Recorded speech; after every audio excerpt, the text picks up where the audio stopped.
Hey everybody, welcome to another episode of the Pull Up Tre podcast, wherein I, Samson Folk, the uh, co-host with my friend Tre, who pulls up. How you doing?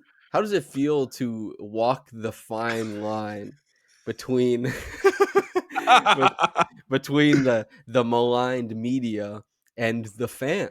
What is the name on your Twitter right now, Tre? Not media, because for some reason, and for anyone who doesn't know, there's been a major scandal, but for some reason, people think that I'm at a different tier than I currently am. When I say that I'm your Guillermo, I'm being serious. I'm not being self-deprecating. I am not media at all. I'm merely a fan who enjoys talking basketball, my friend. So when privately you're saying like, I put you on, you're telling Kai like get your weight up. But now that there's this, the audio scandal, you're saying like I'm not close to any of it. I don't know anything. What is this? You're trying to have it both ways. I don't think MLSE is thinking about my thoughts. I'm just a man of the people. I wonder whose thoughts MLSE is thinking about is what I wonder. But so for the people who want my full take on the mic, the hot mic, or whatever the hell the term is, I talked about it for like 10, 12 minutes on my live stream. Tre, I do want to get your perspective on it though, because I was there while it was happening, but you were experiencing it via the internet and you were worried for my safety and well being. It was crazy. I went through like a roller coaster when I saw the media's talking shit about the players. Oh, we're gonna get these guys. I'm seeing people drop the initials of They people. said they're like, they're cleaning house, they're fired. Yeah, I'm like, what happened? I wasn't watching at the time. I'm like, they must have said something so egregious. So I'm looking through the audio, I'm looking through the thing. I'm like, all right, all right, he's at TSN. Okay, he works for the press. All right, all right. No Samson, no us. All right, we're gonna get another season. So it was stressful for about like 3 to 4 minutes. I thought it was all over for us. It's funny because what was it like 2 weeks ago? I asked, are you gonna come to my defense? And literally, actually, you know what? We did a hypothetical where Scottie is angry at me, and I was like, "Who are Yeah, you gonna ride with?" And you're like, "I'm gonna ride with you, Samson." And were I a loudmouth bad talker, then we could have been there, dude. I was ready to have the notes app apology ready to go, saying this isn't his character. He's a great man. He'd give the shirt off his back for me. I don't think it would fit me personally, but uh, awesome man. You know what was the funniest part of it? I never worried about S at all. Not once. Bro, he's already had his thing where he's like navigating through it. So Yeah. there's no worries about that. Ultimately, where do you land on it though? I'm still unsure if what was said was actually Yeah. said also. So that's the other weird part too. So I don't think I will think about this another day. Unless there is an expose and it's like elite, like the CIA has scrubbed the audio, all that kind of stuff. But the more important thing out of all of this is that we got some great quotes. Masai was very forthcoming. Scottie, it's what Lewis said to me at the time. Said he thought it was his best press showing ever. He was very energetic. He divulged a lot. He talked a lot about his process as a developing player, a guy trying to take stardom, take the bull by its horns. Mhm. And for you, of course, you went scraping through audio of media members mumbling things, but what was your big takeaway from, I suppose, the players, like the actual quotes? From the players themselves, like one, like I think Immanuel Quickley was probably the most interesting of everyone. He I said chop wood and carry water again. to read that He 4 times is insane. But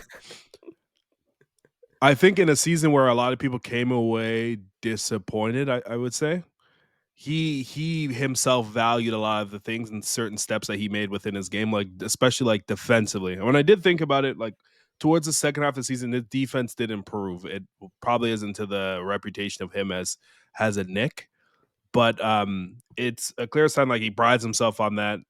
the fact that he's been able to like stay positive, stay ready throughout this entire situation, like he's going to be a big determinant of like, are Mhm. they going to be able to be a playoff team? Are they going to be Yeah. a team that wins a playoff series? So him him taking a giant step and him wanting to be that type of defensive player is going to be helpful for the team. I thought it was really interesting that he talked about his body, and so did Darko.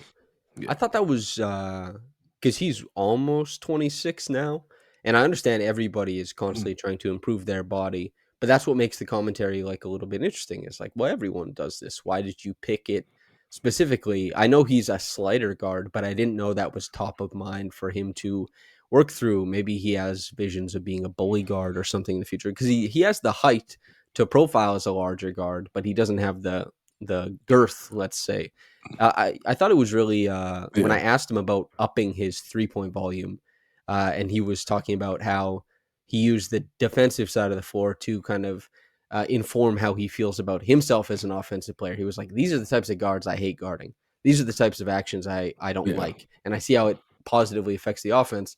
And so he said basically like he's looking to have more of those early pulls, more of those extended pulls, like willing to take a step back from the 3 point line to get more volume up, all that kind of stuff. Does that make you more optimistic, or is that kind of the way you'd like to see him going? It's definitely the way you want to see him play, especially now because there's going to be two other ball handlers that probably will have the ball more than he does. He's going to be running off tons of actions. We're not going to ask him to be Steph Curry, but his shooting gravity and his feel around the court off of those guys is is super imperative to their offense being good. He's going to have a quick trigger, and he's going to have to be able to shoot off movement better than he probably does now. So Mhm. I think him being like cognizant of some of those things, of him like his defense, him being a more willing shooter, like is positive signs of where his game is going to go, or hopefully is going to go. And he's aware of the type of role that he's probably going to play next year. Yeah. It, and the chop wood carry water thing, when he signed his contract, he mentioned chop wood carry water, like the phrase. He said he read the book Yeah. and he mentioned the phrase like 6 times at that press conference. And I was like, damn, this is a lot of chop wood carry water. And then I was there and I was like, I'm just waiting for him to bring up chop wood carry water again because I haven't heard it in a year. And then he was like, I read the damn thing 4 times. And I was like, wow, I couldn't believe it.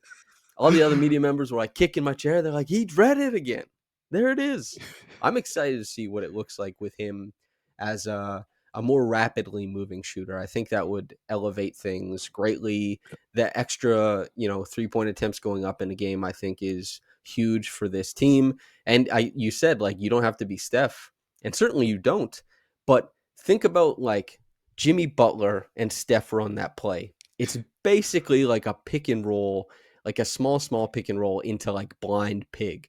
And so how that what that sounds like instead of basketball jargon is that Steph is setting the screen.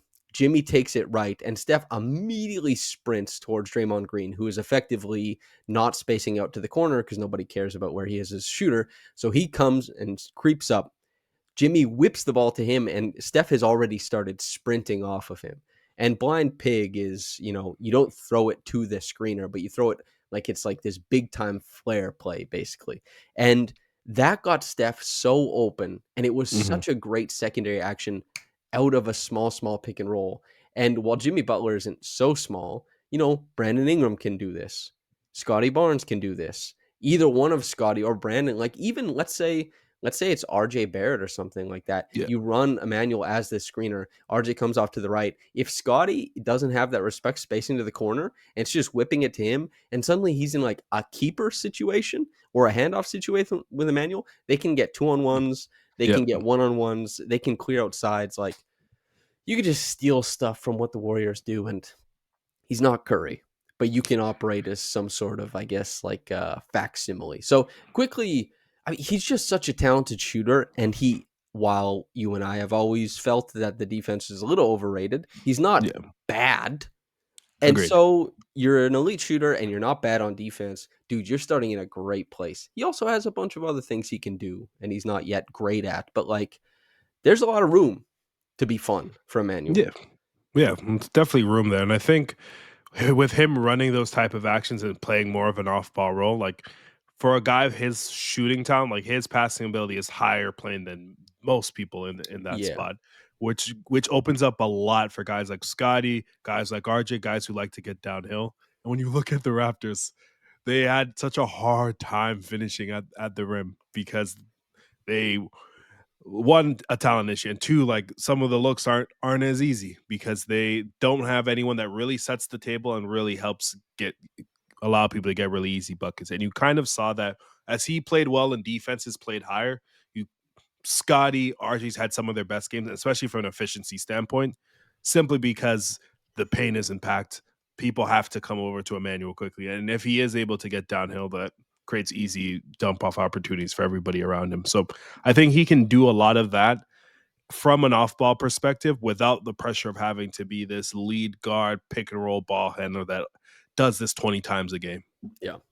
Well, also, like, it's just you have to be willing to do it, to Yeah. dedicate yourself to that motion in game, to understand that, like, so much of your work now comes off the ball. Because, I mean, you play basketball with me, I don't cut enough.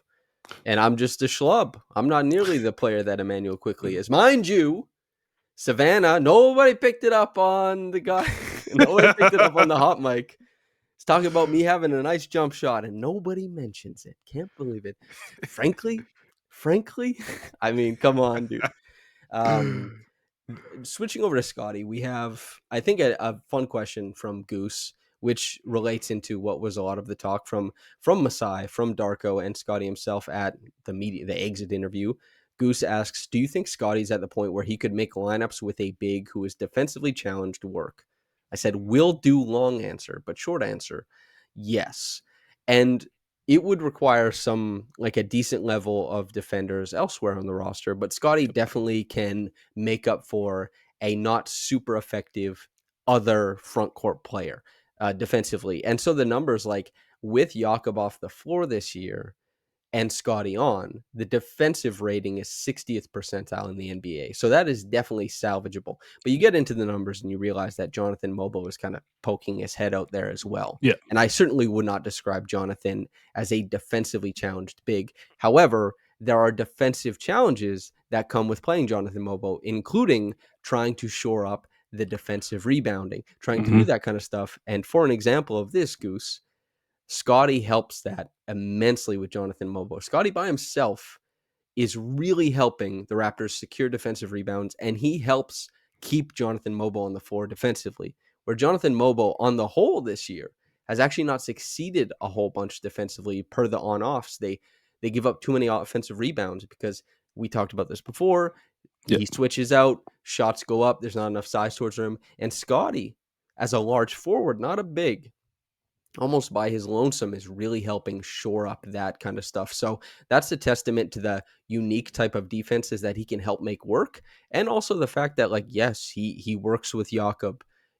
There's not like Kelly Olynyk, we didn't get a whole bunch of stuff between however many games they played together, but I do feel that Scottie has enough versatility to find what works with a defensively challenged big, because he can help out with the big man stuff. Mm-hmm. But if you have a defensively challenged big who's having trouble around the perimeter, let's say, he can help out with that too. He's very versatile and he can patch things up. I wonder where you sit on all of this.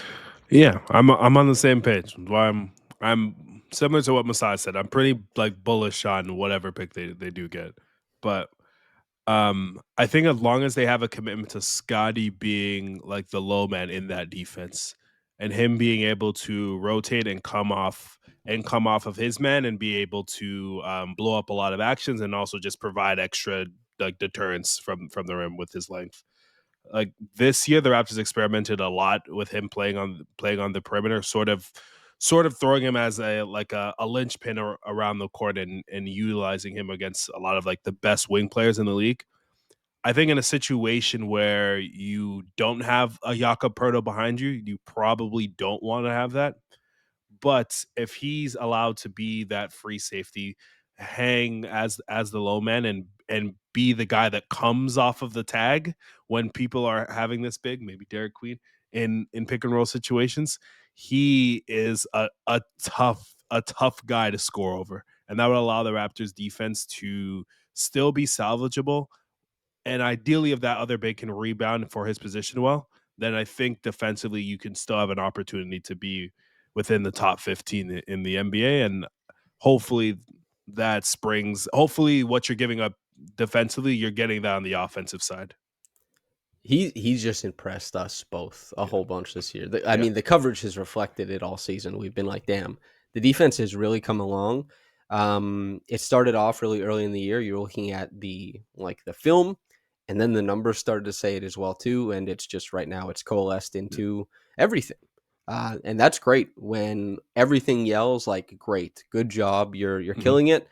That is truly, truly wonderful. We have a question revolving around the two rookies from Nikias Duncan says, would you rather have 3 Mobo-sized Jamal Sheds or 5 Shed-sized Mobos?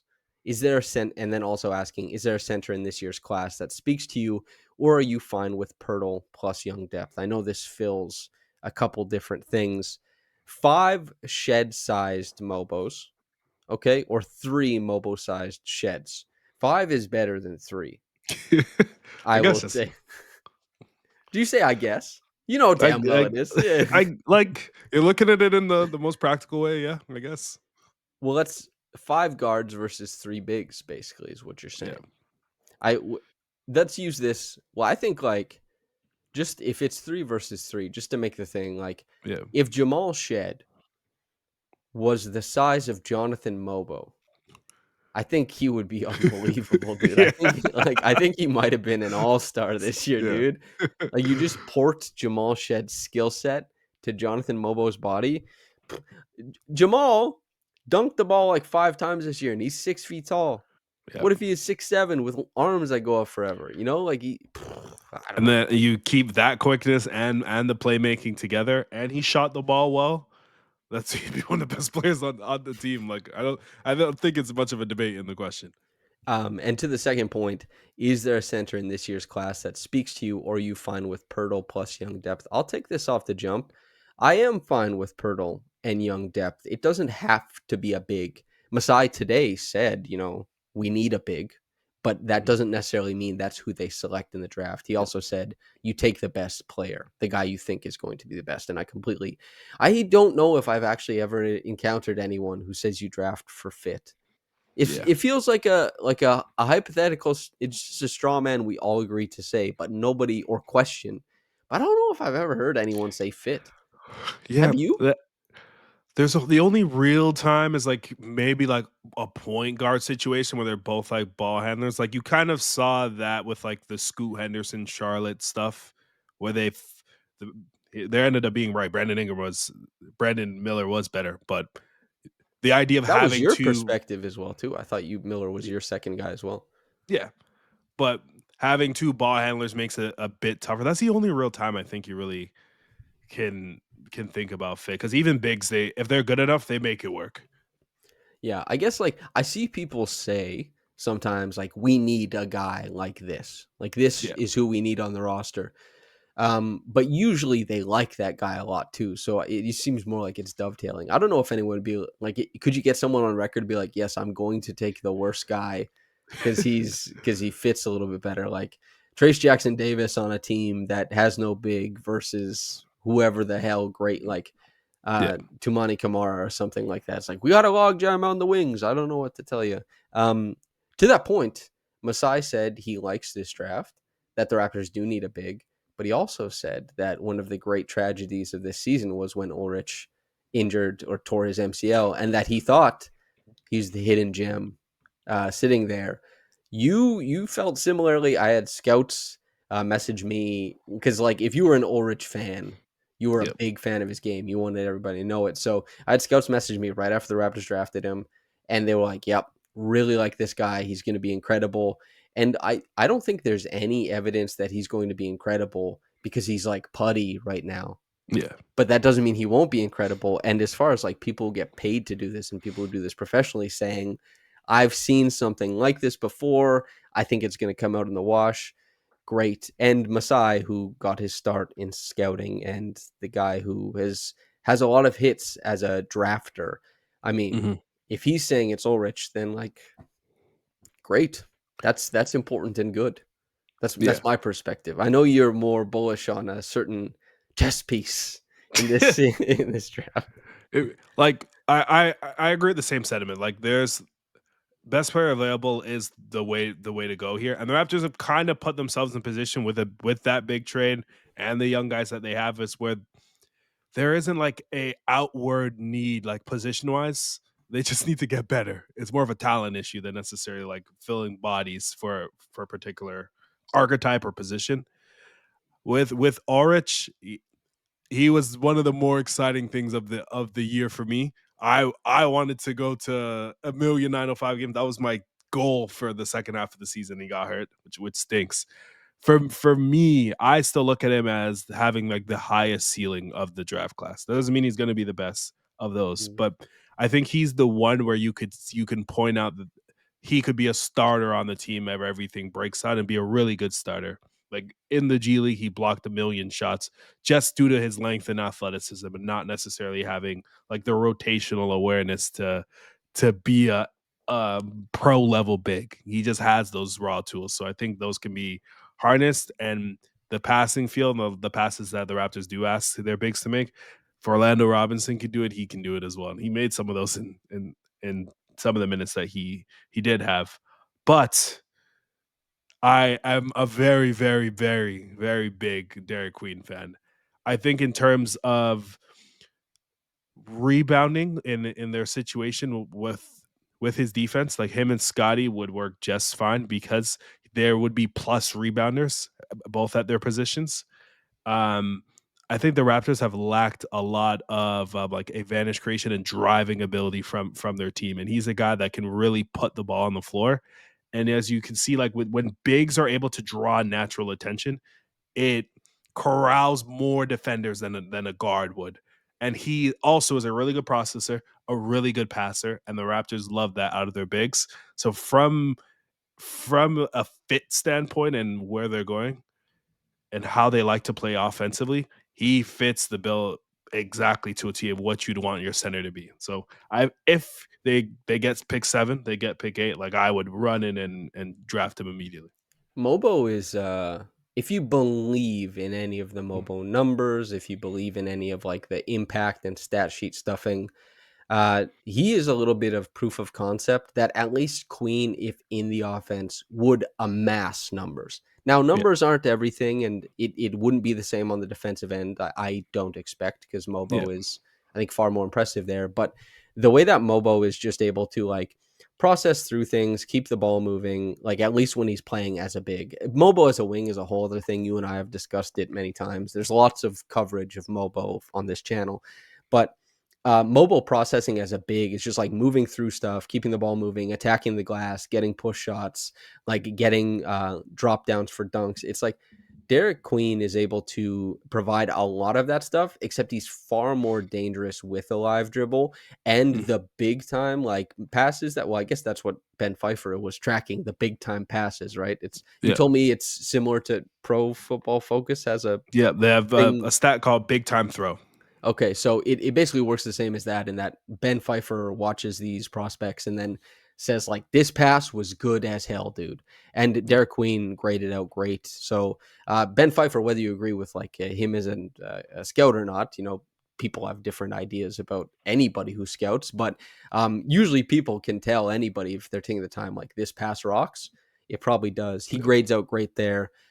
It's just like the Raptors put their bigs in a lot of positions to make plays, Mhm. and Derik Queen is probably the best playmaking big in the draft if you don't consider Cooper Flag one, Yeah. and that's that's something that's notable. And Derik Queen, like it's just he's impressive, and a lot of people really liked his games during March Madness. He got a bit more buzz. Mhm. Yeah. Any final Derik Queen things?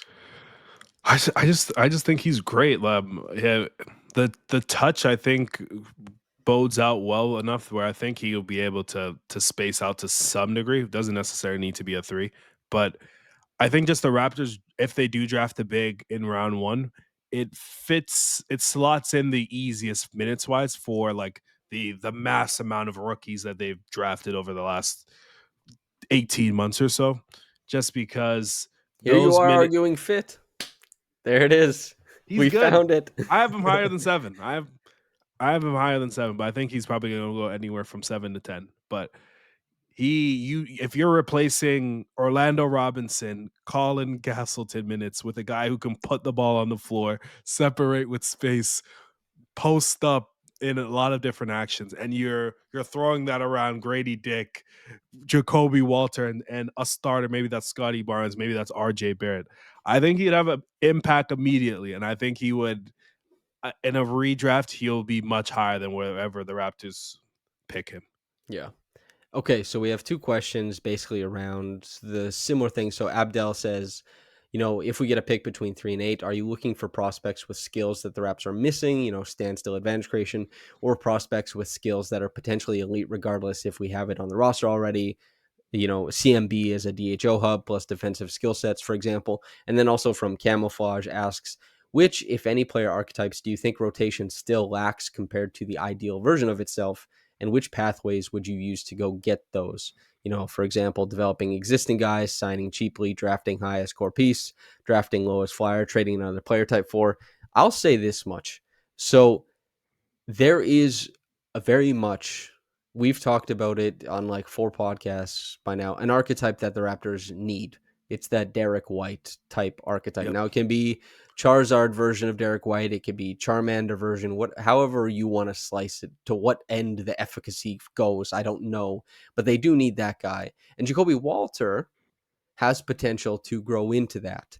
However, I do think that type of guy is rarely doing it on his first contract. And a lot of times, I think it's on a second team. A lot of times, I think it's after a trade where they're miscast, or usually it requires a little bit of movement. Those guys usually find their legs on team 2 or second Yeah. contract or something like that. That guy's really tough to draft for. But I asked Masai today, with the Raptors being ahead of the curve on both the turnover differential and the offensive rebounding, how much attention do you pay to where the league is going and how does that inform your draft process? And he said it does a lot and you have to be mindful of that. And he said basically everything starts with two-way players. So a guy can do it on both ends of the floor. That's why you have to get Grady Dick when he falls to you. So, but it's true. I think that the Raptors are on the lookout for that type of guy. And that type of guy, if it's 3 to 8, to answer Abdel's question, I think it's VJ Edgecombe, and that's the Charizard version of it all. And some people might think that's like not enough bang for your buck, but if Derik White was playing like how he is now, within a couple years of being in the league and just like stayed there, that means he has time to improve and really wax the parts of his games. Like VJ, I think could be excellent on these Raptors. That's a guy that I think about for sure. And hopefully that answers both questions a little bit. Where do you stand? Well, I'll start with VJ. First, that would be a home run. She like tiered like tear jerker for me. Like his medium outcome is he's a really good 3-point shooter. He's a great finisher, cutter, and can rebound and defend at his position at a really, really high level. I also think about that high plane of where his fluidity is at the highest level of the league.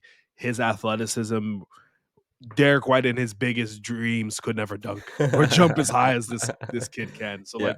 you're getting the best of both worlds in that pick, and I think I would draft him as high as 3.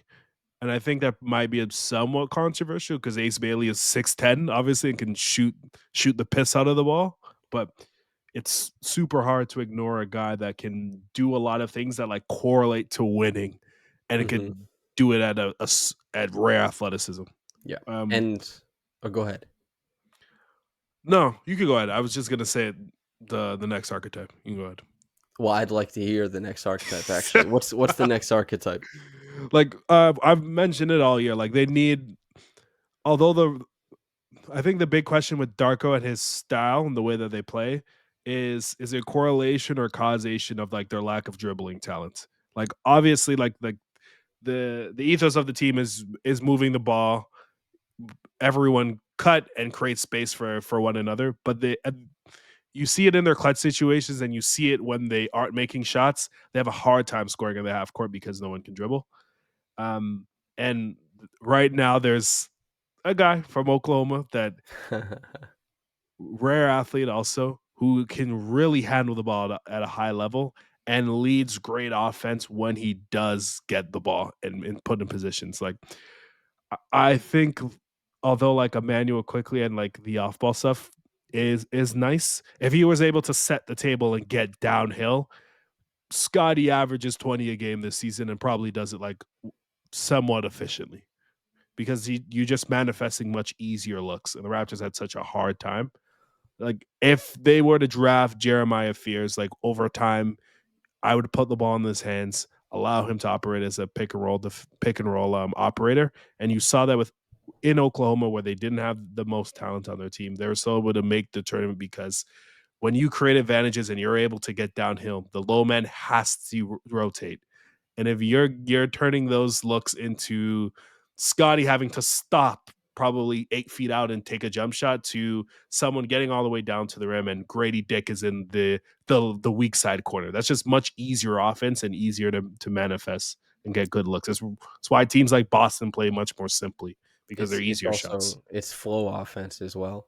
And Yeah. to the Boston point is like Boston is a rare team Mhm. in that they don't have an elite guard doing like the classic guard things. They're one of the only teams that has ever succeeded at that level without a point guard, Yeah. or like even LeBron won with Kyrie, right? And, the Lakers, Rondo played an important part on the run up to that. It's just hard to overcome a lack of a truly special guard handling the ball, setting stuff up. And the Raptors very clearly lack that type of explosive advantage creator, because you can see it if you watch men's league, women's league, not the highest level, but like men's league. Yeah. Defenses don't have to respond to you. You can move. You can move, but they don't have to. They don't have to. If you got a guy who's explosive, who can beat guys off the bounce, as you said, the little man has to step up. Somebody has to move. And the Raptors, when like when the road meets the road, sometimes they're not getting a lot of movement. Do you want to talk about?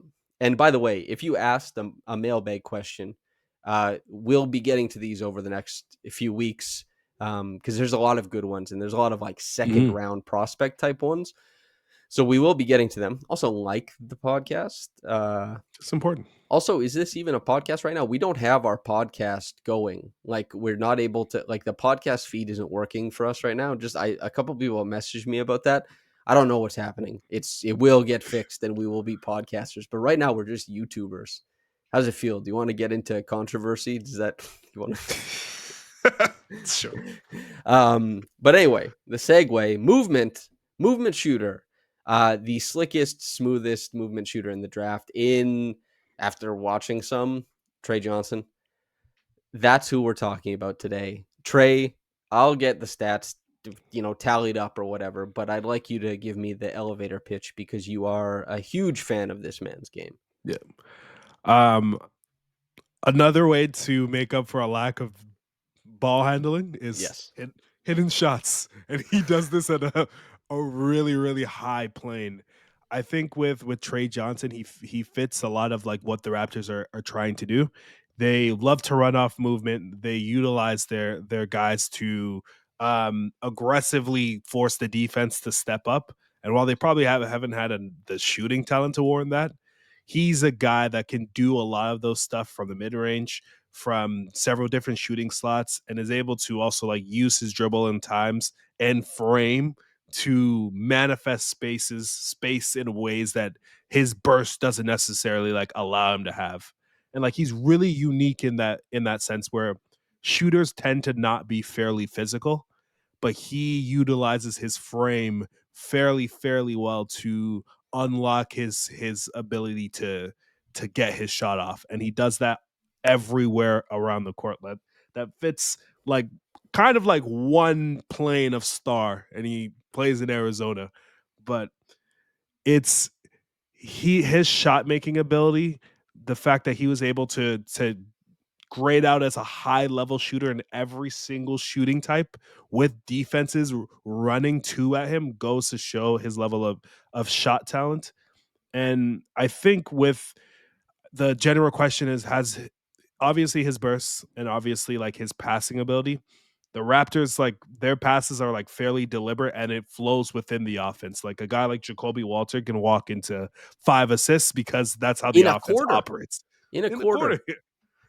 Jonathan Mogbo can can flirt with a triple double for a week because the Raptors inflow offense like manifests assists in that way. So He I doesn't think Jonathan Mogbo has created like 3 advantages all season, and he's played 30 plus minutes in 7 games, and in those games he averaged like 7 assists per game.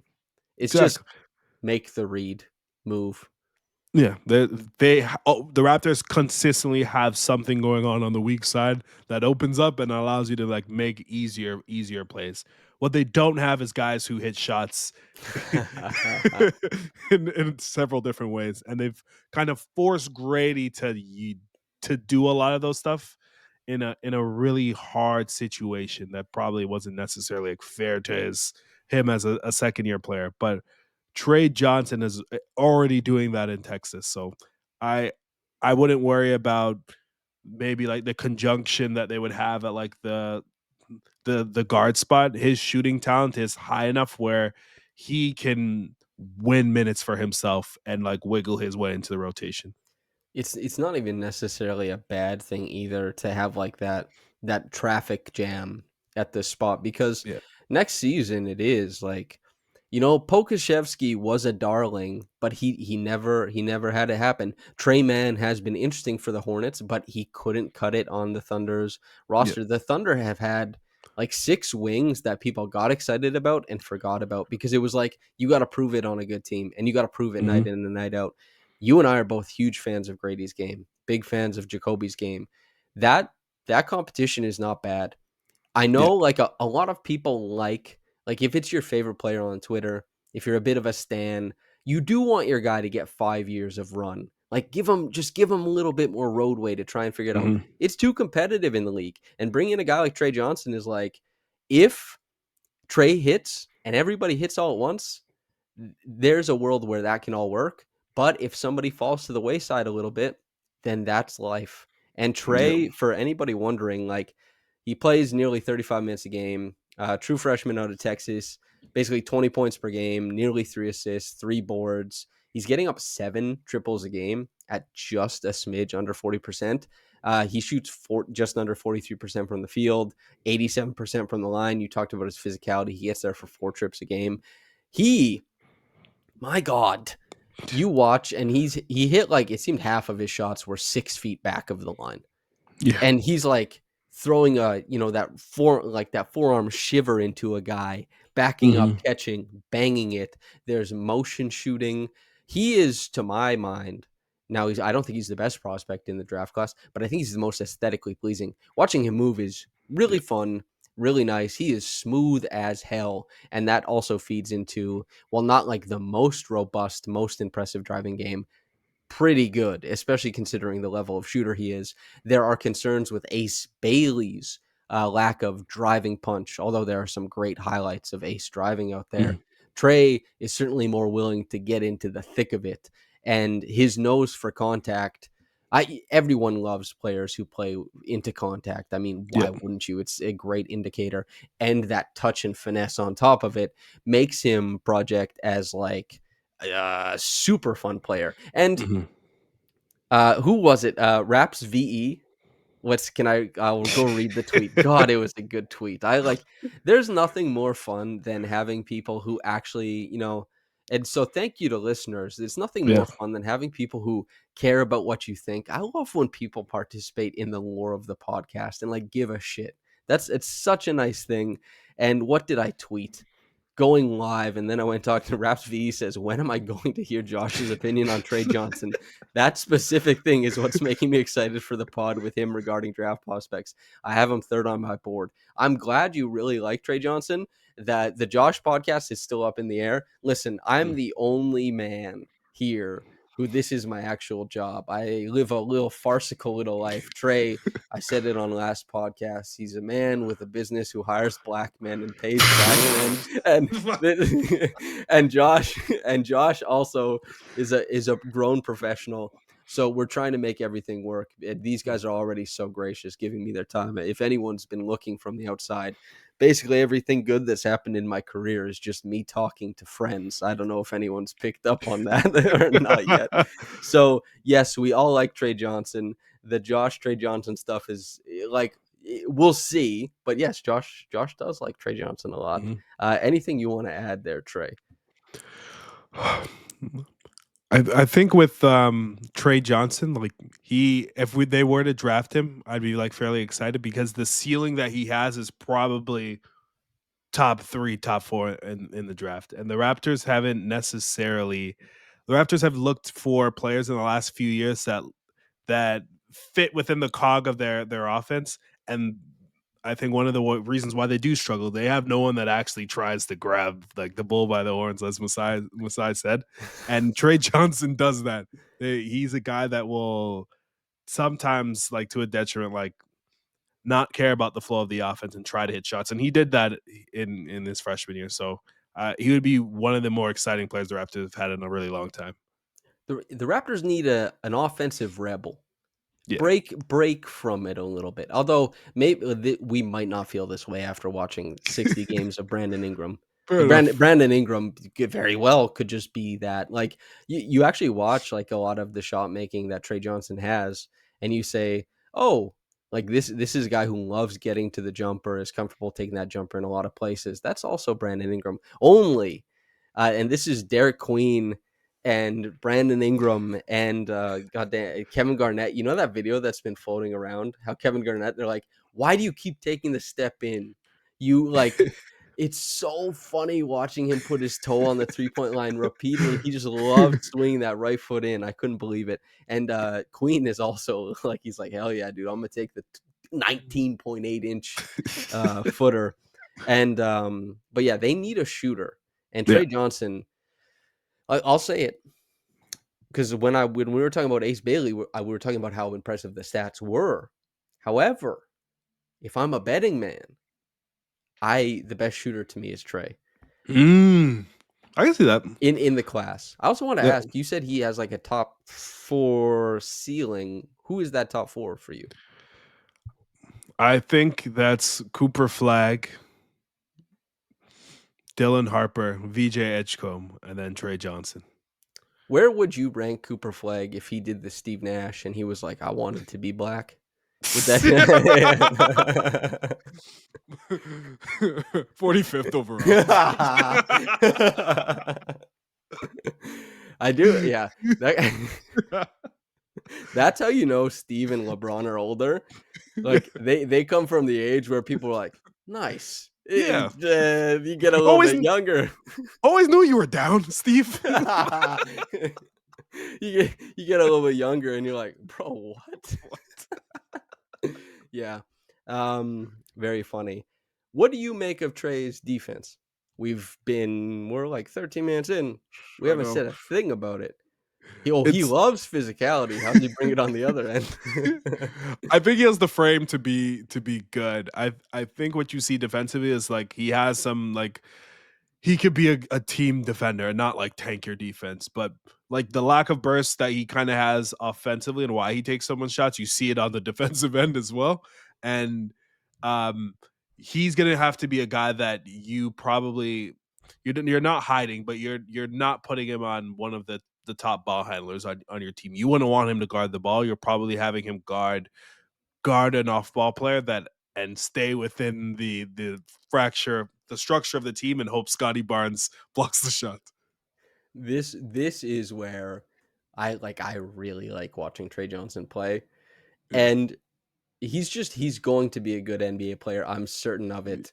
Yeah. It's just I do wonder down the road if, based on what Masai says, right? He's like, well, we like starting looking at two-way players. It's like one. Well, I don't know if I would.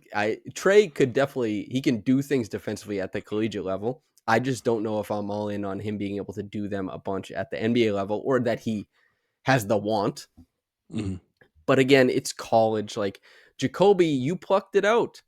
We watched Jacoby, and he was not super impressive Yeah. defensively at Baylor. But you put on a little draft cap. You said, "Hey, I don't know, this guy might have a little, you might have the juice on that end." And that's been, I think, the defining feature of his Mhm. rookie season is that he popped. So, you, but you were actually a lot higher on Jacoby's defense than you just spoke about Tre's. So, and I didn't come away thinking anything special about Tre's defense. Although if he plays at the 2, he'll have enough size to exist Mhm. in some. And he's also like, he's got good feet in my mind.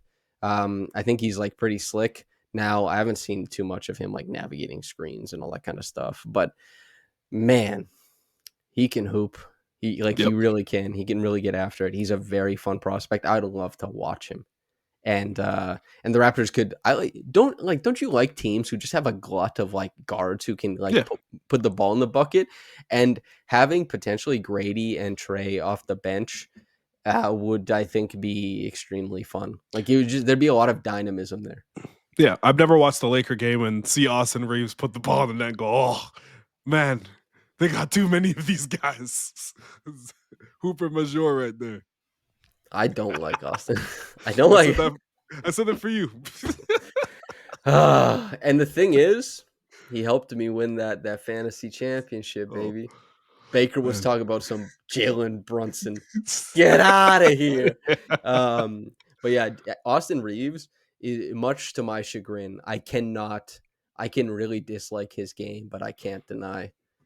He's He's good. very effective. Yeah, I don't like the foul baiting. Don't like it. Not a fan. And which is funny. Oh, maybe there's some Steve Nash stuff here because I love James Harden. We have a crisis of self. um, any other Tre Johnson notes before we hear what you think about? Nesta wanted to know what you think about Norman Powell, Team Jamaica. And then you have to tell me about some wrestling stuff because we know Blake listens to the podcast, so Oh, you've got to feed him some wrestling takes. okay. For Tre, I would just say him being picked like isn't an indicator that anyone on the team like is necessarily getting traded. But I do think if they do trade him, he will play well enough to force a trade that to as high as RJ Barrett. I'm like confident in that. I literally, before we start talking about it, was about minute 22 of this podcast, and I thought quietly to myself, I was thinking, there's a lot of hubbub about how RJ has to be traded, but that isn't necessarily true. If Tre comes in, then Yeah. but again, it also applies. You said it could go up to RJ. It doesn't have to Yeah. be RJ. In Exactly. fact, playing RJ next to Tre, there could be a lot of dynamism there, quite frankly. Mhm. It just could end up pushing below, like the Raptors really like Grady. Yeah. I know the fan base is very low on his defense correctly, but the Raptors really like Grady Dick. They really like Jacoby Walter. They would be hard pressed to move on from those guys, and they don't have to make big money decisions with them yet. RJ Barrett has big money decisions because RJ Barrett has done a good job, and a credit to him. But I do wonder, stuff will at some point stuff will shake and move Yeah. with this team. They're not carrying this team into a championship, and Masai expressed how much he wanted a second one of those.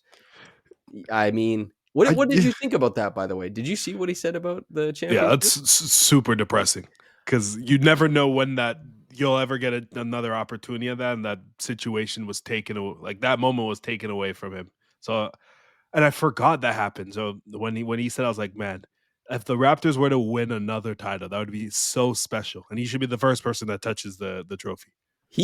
Dude, he, I bet that situation really got a lot of people closer to like the ACAB positions, like right away, Yeah, immediately. That it was just like, man, why are they doing this? yeah, And yeah, oh, dude, depressing is this is in his field, hmm, the peak yep, taken from and him. My God, man, that's such rough. bullshit. But then he brought the levity. He's a good speaker, and he was like, and then I had to worry about re-signing Kawhi. It's like, damn, that is so true. Raptors like, we won. Everyone's like, will you fucking like please come back? and he Do you did. ever think there was a window where Masai like he's coming back? We're about to have a dynasty. Do you think there was like how many days do you think he thought this in between? I don't think he ever thought that because Yeah. I don't think Kawhi was ever coming. He won Finals MVP. He won a chip, and he left. And he clearly was, and no shade to Kawhi. This is what you do. It's your life, dude. Mhm. You wanna go home? I don't care. I like Kawhi. I want Yeah. good things for the Clippers these playoffs. Yeah, I don't feel bad about that at all. But like, he clearly was making moves. He's clearly was talking to players.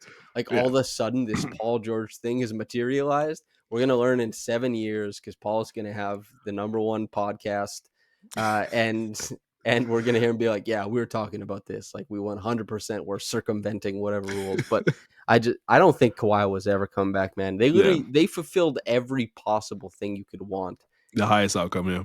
and he's just like, no. This is in a relationship when they're like, "I'll change." Could you imagine if you were like, fine," then they changed everything, and you still said, "Mm-mm." Like Yeah. that's heartbreaking for that person. That was us, the Raptors. We're like, we'll do whatever you want. He's signing a contract for millions. We're like, we'll give you free food. You can eat free anywhere, dude. I've Literally, never I've never seen that level of like celebrity before for like an athlete. For that, like it was probably like 3 weeks of like angst of what was gonna happen. And he everywhere he walked, I knew on this app. Every when he went the to the Home grocery store. Depot Yeah, it box was home. boxes for moving. Oh my god. And you know what? Deserved. He Mm, literally just put on like an all-time playoff run. The yeah. Raptors reached heights. Unbelievable, dude. Okay, tell me about Jamaica, Norm. I will be buying a jersey immediately as soon as it's allowed to be purchased. Are you This is wearing just that at Caravana? I would 100%. I Isaiah Stewart, Team USA is not in your future. Come play for a real nation. See, my hope is 2028. Either Mobley or Scottie gets snubbed from the team, and Ooh. we have our next big, Here's my and we have a question little for you. squad. If now you could get yourself in trouble here. If you get to choose between Scottie joining Team Canada or Scottie joining Team Jamaica, who do you choose for him to go to? You go to the Olympics the same way, anyways. I'd rather him play for Jamaica. Fuck it. Oh man, that would be like that's like Pascal never played for Cameroon, right? It was just like Yeah. there's no team here. I didn't Mhm. know Jamaica had a team, but I did, Norm is going to elevate that, I guess. yeah, pretty much. So I'm excited for it. I'm gonna buy the jersey. Yeah, dude. Yeah. Hell yeah. Okay, wrestling. Oh, Catch ugh. me up, dude. What's going This on? I'll give you the lore of this. This is last year was like the 40th year WrestleMania, biggest WrestleMania that's ever happened. This year's like a close notch to this. So John Cena, Yeah. obviously. He's been what they call a babyface or a good guy for I want to say 20 years now. He turned in Toronto when he hit Cody Rhodes, and like for the last 3 weeks he's been pointing out, or last like month or so, he's been pointing out like the fans are unforgiving. The fans booed me when I was a good guy. They booed me when I broke the record for Make a Wish kids. They've never accepted me. And his whole thing is he's retiring at the end of the year. Like that's still like final. And he wants to win the championship and he wants to take it away from like wrestling, essentially. So Cody Rhodes, obviously, is the current champion. He won at WrestleMania 40. Roman Reigns had the championship for nearly 5 years, and he broke that streak. He's coming in to essentially save wrestling, save this belt, and propel like the next era and like close the chapter and all this. So it's like old heads, new heads coming together. I'm gonna be watching it with our good old friend Curly, who's been on this podcast a few Who do times. you want to win?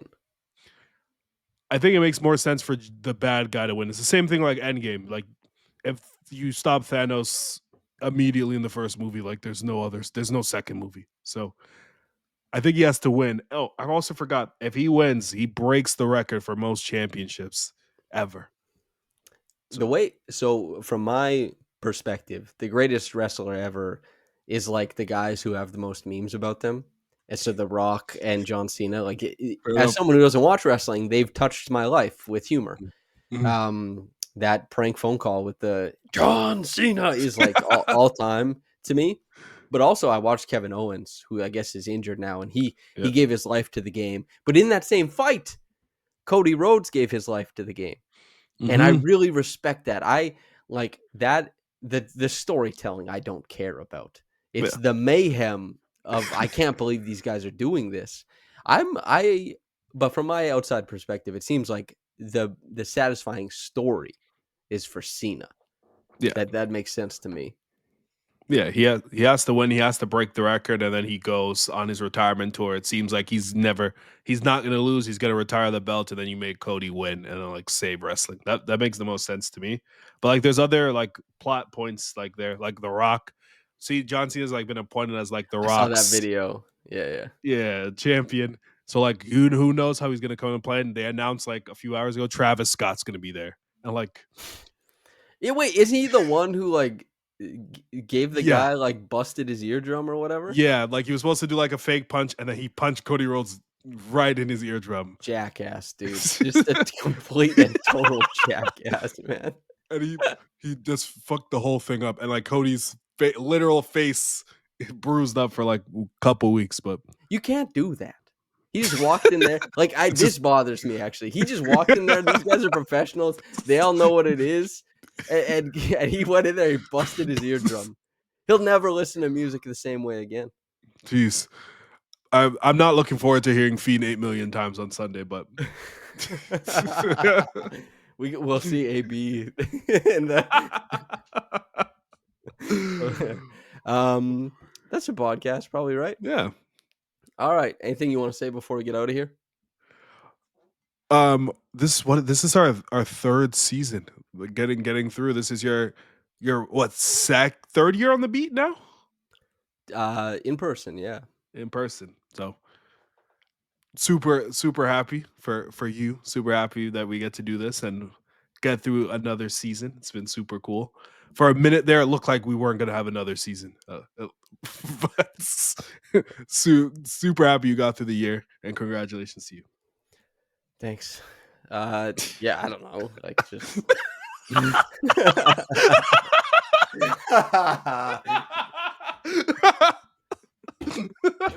I don't know how to accept that that stuff.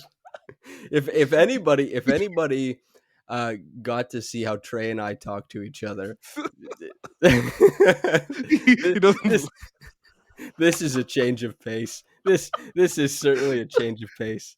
That's funny. Listeners, I know there's definitely be people listening who have been listening for the full 3 years. Thank you very much. And if you're new, thanks so much for tuning in. We hope you enjoyed it and hang around for the next three. We're still trying to be the top of the top, man. I know Merv was talking trash saying, hey, man, the number's going to fall. Merv, we're here to prove you wrong. Just kidding. Merv is literally the best. Yeah. Thanks to everybody for tuning in. From myself and Trevon, the Trey who pulls up, the namesake of the podcast. Thanks for hanging with us this season. There's lots more to come from us. And Mhm. whether you got into this in the morning or at night, have a blessed day and goodbye.